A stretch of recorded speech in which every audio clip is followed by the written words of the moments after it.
Hey guys, I hope you're having a beautiful start to your Friday and jumping in with today's topic, I thought I would chat about anger.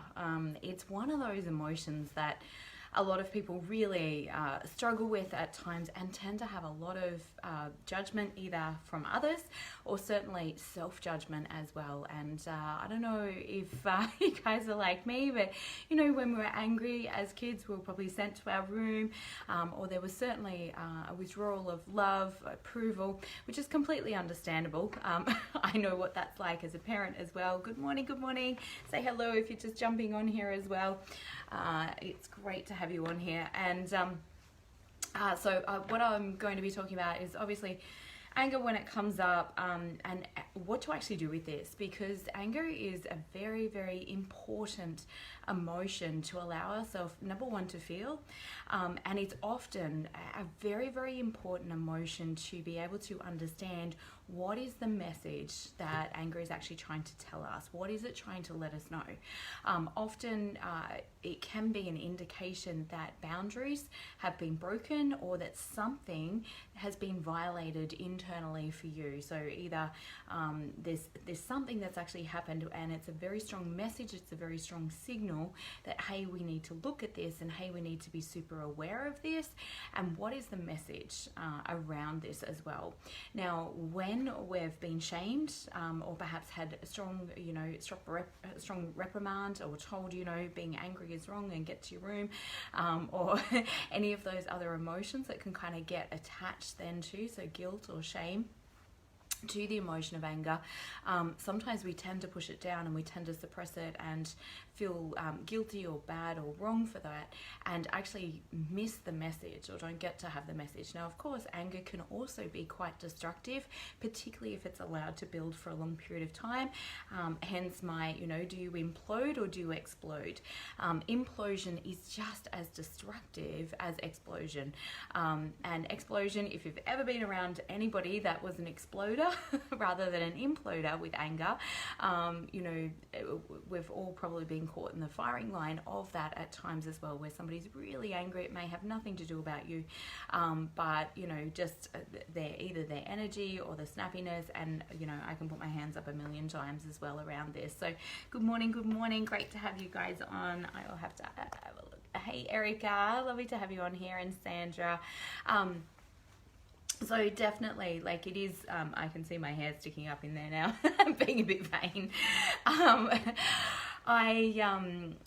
So anger definitely can be one of those really tricky emotions, and often can also be associated with other more painful experiences as well, such as grief or perhaps even high-level trauma. And often, again, we can really be quite judgmental against ourselves as well, like around how we're actually feeling with that particular anger as well.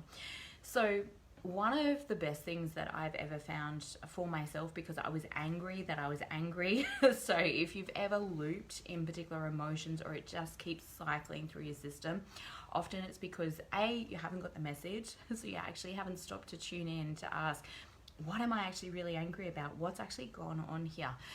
Because we can often make it wrong and just be dismissive with it and think that we're being bad, or that we're unloving, or that we're just a bad human, or like there's so much stuff tied up with anger. And so, like I said, we can often be dismissive of it, but it will keep kind of coming up until you actually look at it and allow yourself to actually feel it. Now, some very healthy ways of expressing particularly strong anger, and I found this to be very, very important as part of like releasing deep-seated trauma or deep-seated hurts or wounds from the past as well. Grab a pillow and belt the crap out of it on your bed. Like, there's so many really, really powerful ways of just releasing anger. Sometimes, maybe going for a run or doing some strong body movement can also just release the emotion from the body, because otherwise it's really getting stored in at that cellular DNA level. And when that actually happens, guys, like at a deeper level, if that is allowed to or it's sitting there and it's building in that, and you've got that burning sense of anger internally, quite often that can also be related to, you know, much larger diseases like cancer and things like that, simply because it's causing so much inflammation and stress within the body to try and contain that. And often in the work that I've done, and I'm certainly not saying that this is true for everybody, but often I can find that there's either a lot of fear or stress or anger associated with people that are experiencing the journey of cancer as well. And a lot of that can be inwardly or internally directed anger, so making ourselves wrong, making ourselves bad. And so this is where, like, understanding either implosion or explosion is also really, really important, because when we're stuffing it down and when we're suppressing it, eventually the pressure becomes like a shaken Coke can or a shaken, you know, soft drink bottle, and the second, like, you just let a little bit of that out, or somebody might say something and it'll just be the tiniest thing, and suddenly you become so overreactive and you're biting somebody's head off, or, you know, somebody's biting your head off, and you're like, whoa, what the hell just happened? And it's generally from years and years and years of repressed emotion. Now, one kind of humorous, not so humorous thing, certainly if you're experiencing this at the moment, you won't experience it as humor, but one of the things that can happen, especially for women, is that we actually have a function, I believe it's in the hippocampus, please forgive me if this is incorrect, but there is a function in our brain that acts like a filter, right? It screens everything mostly before we say it, unless we're like really in that reactive state of just blah, something's coming out and you're like, oh shit. But with this particular filter, and I do believe it is in the hippocampus, because of the hormonal changes that women go through when they go through menopause, they actually lose a lot of that filter, and suddenly things that they've been mad about, hence why so much rage can present for women as they actually rage or anger, simply because it's all the things that they wish that they'd said, or wish, you know, things that they've held back within themselves that they wish that they'd been able to express are now starting to come out and actually be expressed. So that's kind of like what happens with long-term hurts and wounds and anger and things like that. Really, really important to actually get clear on what's actually going on, because often it's actually an inner compass pointing us in the direction of, hey, value yourself. Hey, don't let your boundaries be violated. And when I talk about boundaries, it's not like a big freaking fence that you got to put up and keep everybody away or anything else. It's just what you choose, what feels right for you, what feels supportive for you. Is it having supportive relationships? Is it having people around you that inspire you and uplift you? Is it not having too many negative conversations, or people, you know, that are, you know, really invested in their own drama or their own, and I don't mean that in a judgmental way. God, I've been there, done that. But it's really, you know, once you have moved out of that for a certain state or a certain period of time, you know, it doesn't feel nice to go back into those conversations. And so we've also got to check in and go, hang on, how am I attracting that, or how am I creating that, or is that something that I'm doing as well? Because if we're attracting it into our life, or we've had it in our life, sometimes we do need to create those new boundaries or those new standards for ourselves and if the same thing keeps happening again, and often I actually say to quite a few of my beautiful clients as well, it's like if you walk into a backyard and you don't know that there's a dog there, you walk into a backyard, you've been invited in there, and the dog bites you, that's not your fault. You walk in there a second time and the dog bites you, that's your fault, because now you've got, and I don't like to use the word fault, but like that's our responsibility, because like we were actually aware that there was a dog that bites in there, and if we keep allowing that stuff to happen, that's where we feel powerless, or we feel the dog keeps biting me, but we keep allowing those things to happen simply because either we're not valuing or loving ourselves at the level that we need, which anger is also a bit of an inner compass around that. If you get that flash of anger, if somebody's asking you to do something, that means you're too stretched, your bucket is empty. Often I will find that flash of anger for me, and it is just normally a flash of anger these days. I used to live in anger for years simply because my boundaries were continually violated, because I wasn't valuing myself, I wasn't communicating my needs effectively.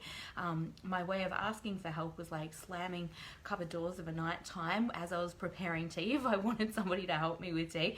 Not an effective way of communicating, obviously. You know, all of those things. And so I would express through anger I was thinking I was containing it internally, but it certainly wasn't. Everybody else around me could actually feel that, therefore didn't want to be around that energy either, which then made me feel even more angry and more isolated and more alone. So you can see how anger can be a perpetual thing that goes on when we're actually not getting the deeper message as well. Number one thing with anger, don't judge it. Ask what it is here to share with you or to tell you. Take some time to journal and say, what am I truly angry about? What am I feeling angry about? And often I also find anger is actually a cover for deep, deep hurt. And so often it can feel better to be kind of angry rather than being in the grief or being in the hurt or being in the acceptance of this thing happened, and now I actually living into the acceptance of it and grieving it, as opposed to just being able to stay angry. Anger can feel stronger for us sometimes, or feel like, well, if I just stay angry at them forever, then it means that they can never hurt me again. But what we're actually doing the whole time is actually hurting ourselves. And it's just the same as if you pick up a coal out of the hot fire. When do you let it go? You let go of the coal out of the hot fire when you realize it's burning you. Anger is exactly the same, but make sure that you allow yourself to get the message first of whatever it is. Where do I need to draw those boundaries? Where do I need to bring in those new guidelines for myself? Where do I need to love into myself or communicate more effectively with others, or ask what others' needs are and communicate what my needs are? Like, what is anger here to actually share with you as well? And by taking some time to do this and taking some time to actually really allow yourself to feel angry about whatever it is, and sometimes that's just sitting in the actual experience of feeling the anger and the intensity. And this morning, like, I was doing some journaling, and I actually ended up like just a creative poem kind of came out about anger as well, which was very, very powerful for me. And as I moved through it, and I could feel the wave of anger move through, and then come to this deeper sense of peace and sense of calm afterwards. And that's when you know that the emotion has moved through you, as opposed to us kind of like try and push it away. But as we're pushing it away, we're actually holding on to it instead of just feeling it and releasing it and letting it go. So it's a really, really powerful thing to be able to do. I'll just say good morning to whoever's jumping on here. Sorry, I've been caught up in just chatting. Hey Hope, lovely to have you on. Hey Stacey. Hey James, lovely to see you on here. And Susan, lovely to see you guys on here as well. So hopefully this has really served you guys in terms of just really able to understand and be kind to yourself. Like I said, often when we're angry, we tend to be even more critical and judgmental of ourselves, and it is absolutely essential to fill ourselves with self-compassion, with self-love. Often that's why we're angry, is because we feel hurt, because something has occurred, something has happened, and now we've abandoned or neglected ourselves in the process, in the need to try and meet somebody else's need, or because we feel like we can't be ourselves, or we need to be different than who we are in order to be loved, and we're blaming a situation, or we're blaming something outside of ourselves. Anger will always direct you back to, what is the responsibility that I need to take? How do I need to shift and change? What do I need to forgive within myself first? And what am I choosing to create moving forward? And it can definitely be one of those most powerful things to do in order to move you from powerlessness. Often if we've felt powerlessness, or a sense of I can't change the situation, or felt like a victim of a situation, anger is really, really healthy in that way, that it is further up on the emotional guidance scale. It often gets us into action. It often can give us the energy to fight for ourselves, or to step into a greater self-love, or into action around what needs to happen. And when I say fight for ourselves, like eventually as you move up through, good morning, beautiful Amna, lovely to have you on, gorgeous. Love all your love hearts. Often as we're moving through that, then it's really, when we're finally aligned with what it is that we truly desire and truly want, then you'll find you actually don't have to be in the energy of anger. But anger gets the ball rolling from feeling powerless, from feeling like a victim, from feeling I can't do anything, my back's up against the wall, into let me take some action, or let me move forward, or let me get clear. What is the message around this that I really need to understand and embrace in order to change my life in a way that feels better and is more self-loving and self-affirming for me, and therefore will naturally be that for others. Sometimes that can feel difficult, and it's been something I've been personally working through when you've held a lot of responsibility for how others are feeling. So you've felt personally responsible for that, and you've either blamed yourself or you feel like, well, I just have to be who they need me to be, or I have to please others, that can produce a lot of anger, because it's actually incorrect and false, because in truth we can never be responsible for somebody else's feelings. That's not up to us, and it often leaves us feeling powerless and out of control, which is why we feel angry sometimes and want them to be different, but we can't actually do that. And so again, anger can be that inner compass that redirects us back to, if I was taking full responsibility for my health, for my well-being, for my happiness, for my joy, for my success, for who I'm being or how I'm showing up, what would I do now? And it's a great question to pivot on the spot and to really redirect you back to that sense of self-love, and what is the next right step, or what is the next correct step for me. And when I say right and correct, in terms of not morally or anything else, but like what is right for you based on your intuition, or what feels right, or what is truly life-affirming and serving for you, because that is where the highest good will come from. The hurt people. When we love ourselves at a deeper level, you will naturally be more loving and compassionate with other people as well. So I truly hope that served. Good morning, Christy. Great to have you on, honey. I hope you guys have a fantastic rest of your day. And comment below, or like if anybody's got any questions around this. Obviously it's a huge topic. I've only spoke about it like as a smidgen, but if this is an area that you've struggled in, I can promise you that there is some absolute gold underneath your anger. Take some time to really sit with it, to really understand it, to journal with it, and to really get a sense of what's the unmet need, what is anger really showing me. And oftentimes for me it can be just, hey, you're depleted, hey, you need to take some time out for yourself, hey, you're overgiving or you're overcompensating because you're not valuing yourself at the level that you need to. There's all of those things. So take some time to get clear. How is anger your friend? What message is it? And allow yourself to feel it, and feel it deeply. Often when you are completely 100% present with an emotion, it will only take 5 to 10 minutes, and you will feel it rise up, expand, get larger, and then it will start to dissipate within you as well, where it's not an ongoing kind of thing. When we're suppressing it and pushing it down, you'll just feel angrier and angrier and angrier and angrier, because it's there to be expressed, like all of our emotions. We just want to be conscious around the way that we're actually expressing that as well. So loads of love to you. Have a magnificent day as well, Erica, and lovely to have you on, Christy, and Bev, lovely to see you on here as well. If you've just jumped on, jump back to the start, guys, and have a magnificent rest of your day. Bye for now.